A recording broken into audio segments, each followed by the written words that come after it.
I was thinking about visiting this mall with my father, who passed last year at 96. He joined the service at the end of World War II and was stationed in Virginia. And that generation and all that followed have lived in a world that was ever expanding in its freedoms.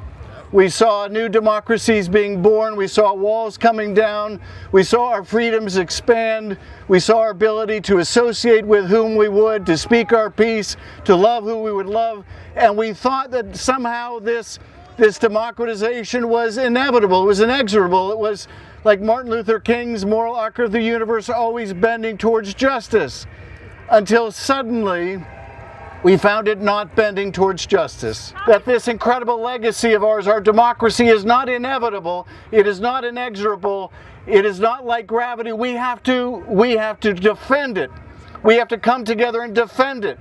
And that is what we are doing today. We are gathered on this great mall to defend our democracy, to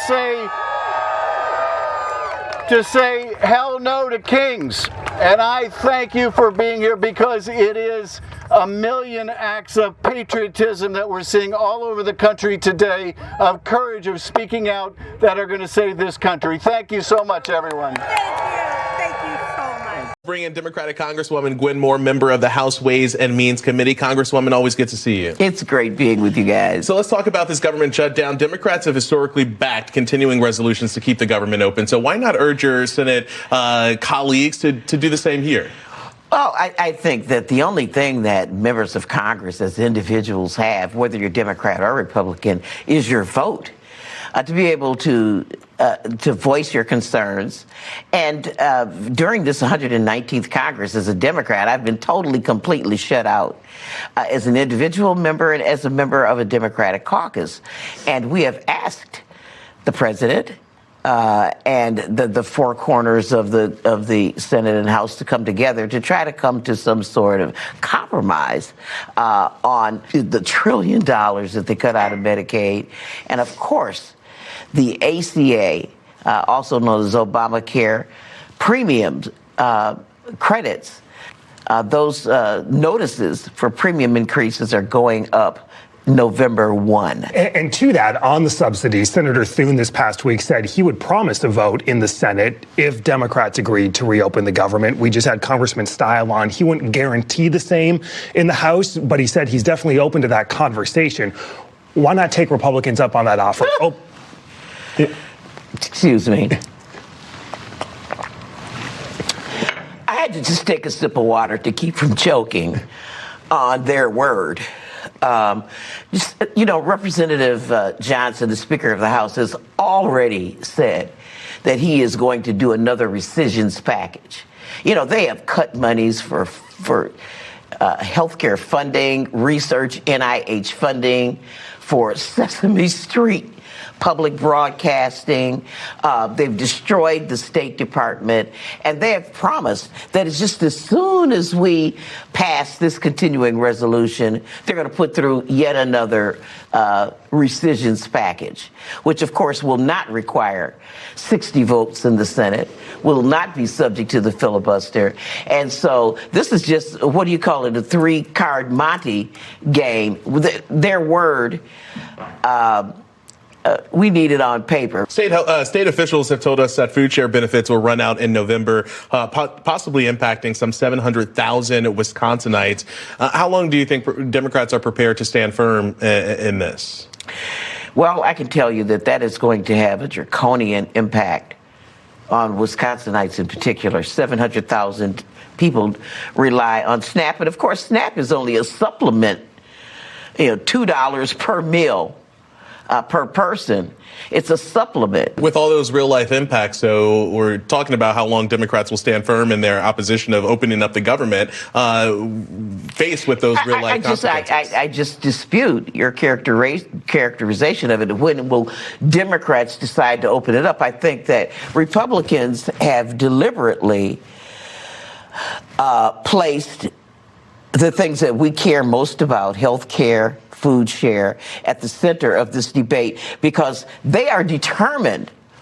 Why isn't the question, when are Republicans going to give up transferring huge amounts of wealth to multi-billionaires in lieu of feeding people through SNAP and taking care of people on health care? That's the question to ask. When are they going to acquiesce to the public sentiment that it's important that there's some sort of equity? Voters seem to be blaming both Democrats and Republicans for the shutdown. They're blaming everybody for the situation that we're in here. What if Democrats end up taking the brunt of this going into midterms next fall? Well, just, so far, this is what we're willing to do. There are Democrats calling for slashing public services, slashing NIH research, slashing SNAP. This is not something that Democrats are calling for. So I think that if Republicans want to use the shutdown as an excuse to bring the chainsaw and continuing to do it, it will become crystal clear to Americans who's doing this. Congresswoman Gwen Moore, a member of the House Ways and Means Committee, thanks for being here. We appreciate it. Thank you. Do it in 2009. Look, what I've been saying is that I'm sure there are many good people who participated yesterday because they aren't happy with the direction of this country. We see the pendulum swing. People were not happy with open borders and high inflationary spending under President Biden. We swung it back. They don't want to see the pendulum go so far. They want centrist government. That's what I truly believe. But this group is associated with the radical left. On their flyer, look at the sponsors. You had the Communist Party of the United States of America. You had the Socialist Party of America. These are radical left groups. They are the sponsors of this march. So the good people that were there because they wanted to send a message, guess what? They've associated themselves with communists. And that, to me, I think is just unacceptable. Each of those attacks is another 5 seats in the House. But you know what? It's not an attack. I should shut up. It's not like I'm making it up. It's on the flyer. Like you're marching at an event in which the Communist Party was the sponsor. I know, it's hysterical, right? But it's sad, actually. Because you're my favorite communist, Paul. It's self-destructive. Well, Iowa, we're now entering the third longest government shutdown in history. As this place remains empty, we know that millions of Americans are being impacted by this, including 15,000 of our Iowa National Guards members who may not get a paycheck at the end of this month. Look, here's the reality. This is an avoidable shutdown, and there's real solutions that we've provided and passed in the House of Representatives. Shutdowns, plain and simple, hurt people and cost the taxpayer more money. In fact, one of my colleagues said that a shutdown is irresponsible and reckless. That was Nancy Pelosi in 2013. Another colleague said a shutdown will hurt millions of Americans who are treated as human leverage. That was Chuck Schumer just last year. Look, for a country that was founded on real principles, if Lincoln can get through the hardships, certainly the Congress of today can do the same. We need to fight to open this government up, and we need to do it now. And so thank you all for being here, and millions of Americans. Because at the end of the day, we can fight illegality in the courts. We can fight in Congress, although it would be helpful if we didn't have a rubber stamp Congress. But at the end of the day, it really is all of us. It is we the people. It is every one of you. And so I want to thank all of you for being here because, as I said, and as you know, what they want more than anything is for all of us to go away. And you being here and millions of Americans standing up today shows we're not going to go away because we do love our country. We also love the Constitution and the Bill of Rights and our democracy. And we are here once again to say yes to America, yes to our Constitution, yes to our democracy, but no to kings. We do not bow down to kings.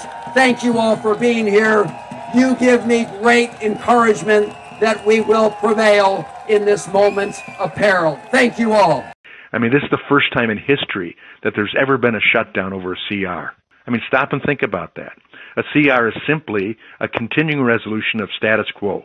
Nothing put in, nothing changed. Chuck Schumer has the audacity to shut down government and not pay military families and ICE agents and air traffic controllers, and TSA agents at the airport. I mean, this is ridiculous. It's never happened. It was an agreement made in the House with the Appropriations Committee, Democrats and Republicans, saying that a CR would do only two things. One, it would be short-term, And back on September 19th, when we passed it in the House and kept the government open, it was short term, 7 weeks. Now it's almost 4 weeks less than that they've wasted the time and put Americans who are working without pay at risk of further time without pay. This is just wrong. It's unnecessary. Hi everyone, Debbie Wasserman Schultz here. I am here at Nova Southeastern University's annual A Day for Children. So proud to have been to almost every one of these incredible special events. Parents are here, they bring their kids, they get so much important information about how to keep their kids healthy and safe, particularly kids' safety online and children's safety out in the community, and just making sure that we can get kids the health care that they need, all while at this day making sure the kids have fun doing it. So I am so proud to represent this incredible university, Nova Southeastern, so proud to be here for A Day for Children yet again, and just it's such a special opportunity to make sure that we can in one place bring families together to make sure we can better the quality of life of our children in our community. Thanks, everyone. Senator Schumer, as part of his effort in leading this Schumer Democrat shutdown, he said yesterday that every day gets better for them, and I think he's referring to their campaigns in their Democrat primaries. I think they're more worried about them losing the primaries than they are worrying about what's the right thing for the country. And so I think they all should look forward to how do we help the country, how we make what's best for America. This is the most amazing turnout I've ever seen at any political gathering. And it really says that people of Chicago are fed up with what Donald Trump is doing to this great city. I carried a sign in this parade that said, "Hands off Chicago," and I meant it. This president is using and misusing his power to hurt innocent people. It's got to stop. This Republican spending bill will mean the closure of more hospitals, the closure of community health centers. It'll mean rising costs for people who receive their health care through the Affordable Care Act marketplace. People's health care costs could double.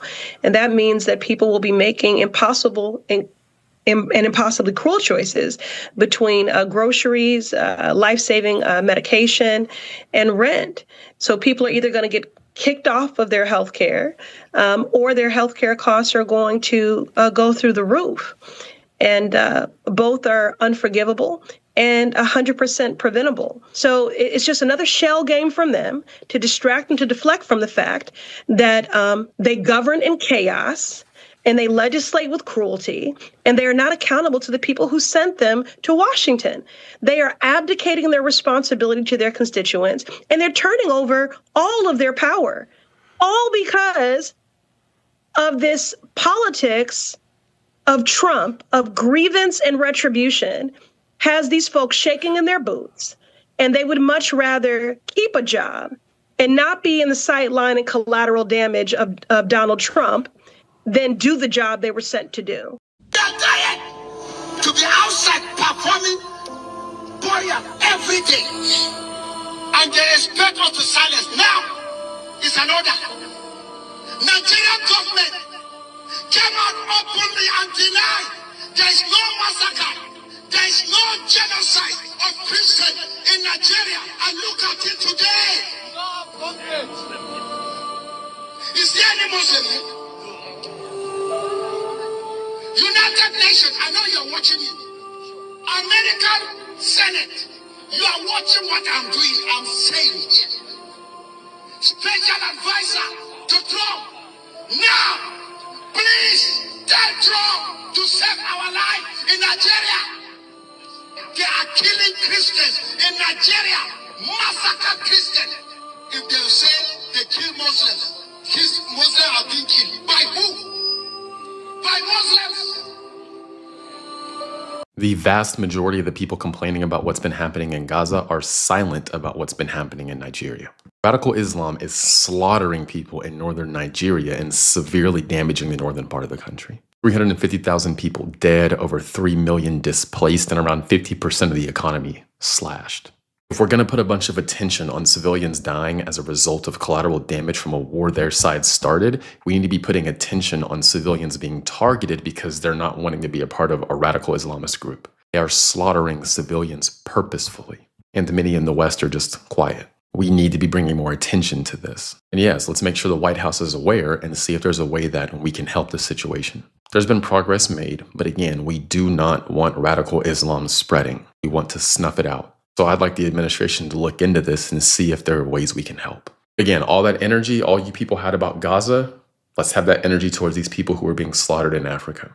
Also, just a reminder, I have a free email newsletter where I give you morning updates about what's going on. This is a great place to get direct information from me. The link is in my profile. Just go there, click the link. You'll see the screen right here. Drop your email in, hit subscribe, and you'll be good to go. That's all I got for now. We'll see you in the next one. I was out at a bunch of the events yesterday, the No Kings events, and what I heard overwhelmingly from people, including federal workers that I've met with, is that we need to take a stand to ensure that healthcare costs across this country for the average family don't skyrocket. And so this is an opportunity for us to stand tall against these plans by President Trump and the House Republican majority. Now, look, as it comes to other support, we've also said, and we've been very clear to House Republicans, the military should be paid. Let's put something in front of the Congress and ensure that our military members get paid. Mike Johnson refuses to do so. We have said, seat Alita Grijalva, who's waiting to be able to represent her constituents in Arizona so she can help us move an agenda forward. They refuse to do so. Republicans have been on vacation now for over 2 weeks. We could be paying the military. We could be reopening the government. We could be extending healthcare premiums, but they're not showing up to work. We've been in D.C., and we're about, many of us, to go back to D.C. and wait for Republicans to actually join us to try to get to some of these negotiations.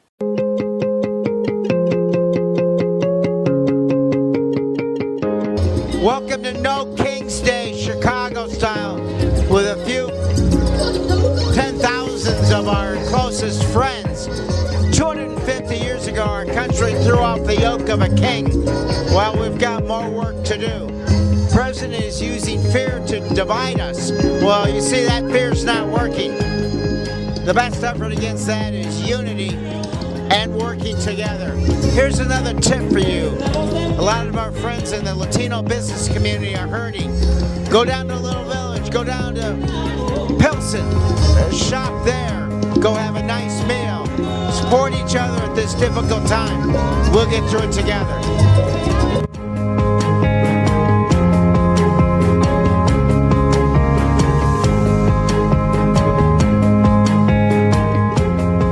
President Trump's policy bill calls for deep cuts in Medicaid. Patients will be forced to travel to bigger hospitals. Doctors here fear some of the critical patients won't make it that far. Hundreds of hospitals and nursing homes are closing, and it's making America sick. Republicans cut the funding that kept them open to pay for their big, ugly bill. And now, 338 rural hospitals could close, leaving the sick and vulnerable without a lifeline. Republicans are shutting down the government and closing the doors on our health care. That's why Democrats are fighting back, to protect America's care. So No King's Day, we've had thousands of neighbors stand firm and stand up for our democracy. Listen, we know how fragile our democracy is. We've seen us come to the brink, and we are only going to be able to restore our rights and to fight for our values and for our country if we all join together and stand firm and stand united and say no more. What are Republicans doing to your health care? We're going to see millions of Americans' health insurance premiums double and even maybe upwards from that. And it's not just healthcare costs. Under the Republican administration, grocery bills are up, rent's up, utilities, childcare, and now with premiums set to double, it's becoming too expensive to live. I think that's completely unacceptable, and I think that's unfair. That's why Democrats are fighting to make life affordable. This Hate America rally that they have coming up for October 18th, the Antifa crowd and the pro-Hamas crowd and the Marxists, they're all going to gather. The agitators show up. We'll have to get the National Guard out. Hopefully it'll be peaceful. I doubt it. Hopefully it'll be peaceful. I doubt it. Hey everybody, kind of a scary situation here. I'm at the No Kings rally on Braddock Road, and you probably heard from our nation's leaders, Donald Trump and Mike Johnson and that weird pillow guy, that these No Kings rallies are actually filled with Antifa, Hamas sympathizers, people who hate America, violent criminals. I'm taking a little bit of a risk here. I'm going to go try to talk to some of these violent Antifa members and see if I can understand why they're here and what they're doing. So come on, let's go chat with them. Hopefully I won't get hurt here. Let's go. Here we're going to find out if this is a violent Antifa person here. Let me see here. How much do you hate America? Do you hate America a lot? I love America. My sign even says so. I was born and raised here. My family members all lived here. My father fought in World War II.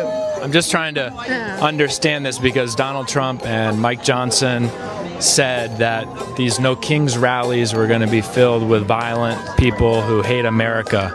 But you're saying that's not you. That's not me. But let's see here. I think I see one over here. Excuse me. Are you like a violent person? Are you insane? No, I'm not. But Donald Trump and Mike Johnson said that these No Kings rallies are going to be filled with violent Antifa, pro-Hamas, and people who hate America. Are you just pretending that you aren't those things? I am truly not those things, but he doesn't know what he's talking about, and we all know that. So don't believe a word he says. All right. Excuse me. I'm sorry to interrupt. I'm just looking. So how long have you been a member of Antifa? I'll never be a member of Antifa. You're not in Antifa. Like maybe right now you're wearing a costume just like you're a nice grandpa. How do you spell it? Antifa. Never heard of it. Okay. Right. Okay. They've clearly been trained to lie. He's going to put on his black Antifa outfit later tonight and go smash some windows or something. All right. Okay. All right. Let's see if we can find anyone here who hates America. Everyone here is pretending to love America. They have these flags. I think they're pretending. Do you guys love or hate America? All right. No America haters? All right. Okay. All right. They clearly have been trained to deny the fact that they're violent Antifa members.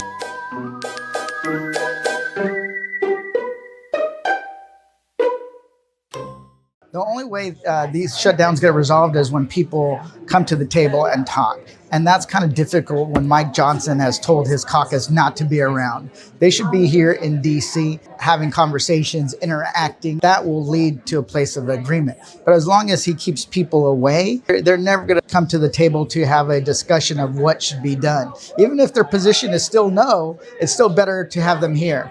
And for the record, during most government shutdown, members of Congress are not allowed to go home. You're stuck here in Washington. That's the big difference. They don't even want to be here. They don't even want to negotiate. They don't even want to have a conversation. And that's not just unfair to the people here in Congress, but to the American people as a whole. I'm actually hoping that the Eastern District of Virginia judges will proceed first down the path of vindictive prosecution, because I think the opportunity that Comey's lawyers and now Letitia James's lawyers have to use discovery and get into the documents of the Department of Justice, get into the emails, get into the presentation that the, whatever she is, maybe not U.S. attorney, made to the grand jury.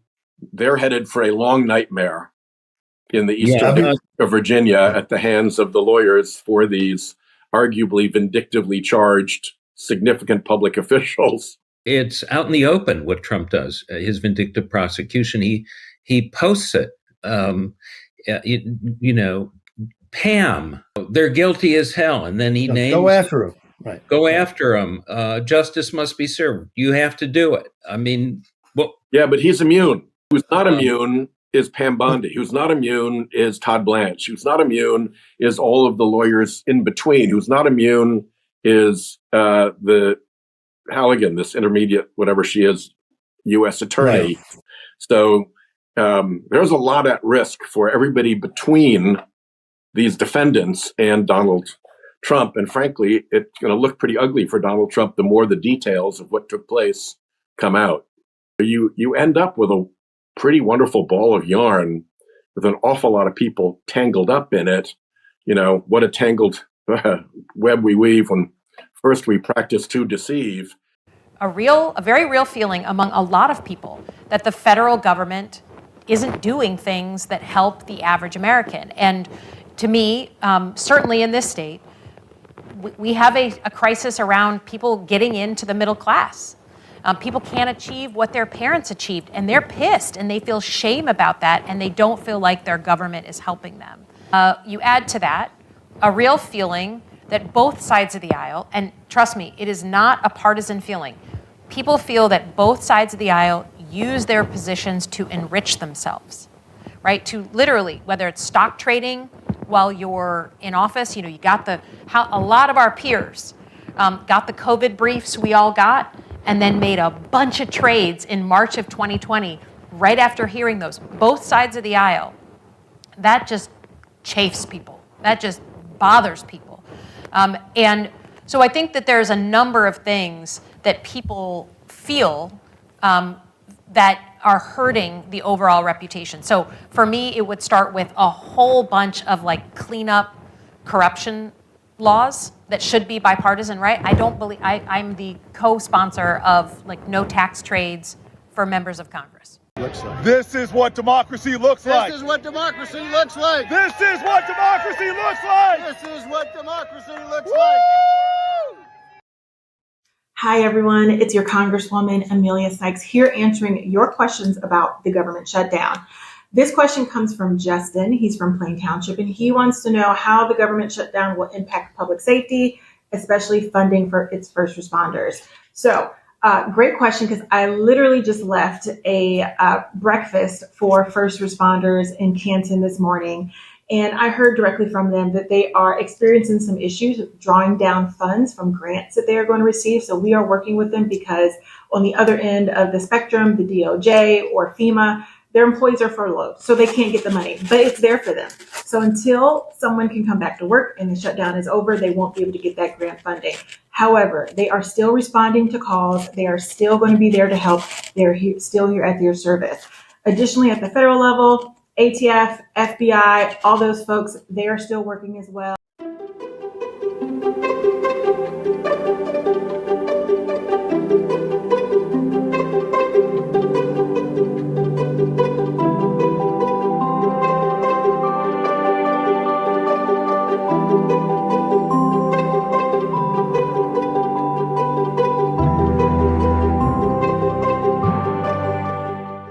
I have the district with the second most federal workers in our state that are affected. And so I've been meeting with them, having roundtables with them. And, you know, I think all of them feel so angry, so frustrated, because they feel not only have they watched 200,000 of their colleagues being fired long before there was a shutdown in the last 9 months, but they've been humiliated and demeaned as civil servants. And now they're facing being threatened with not being paid when they're on furlough. There's 750,000 federal workers that the Trump administration has now furloughed. And I think that it is really important that we understand that the impact on people right here is critically important. People are seeing it, but they want us to keep standing up. And that's the point I want to get back to. They do not want us to give in because they know that if we do, then they are going to literally be fired from their jobs again,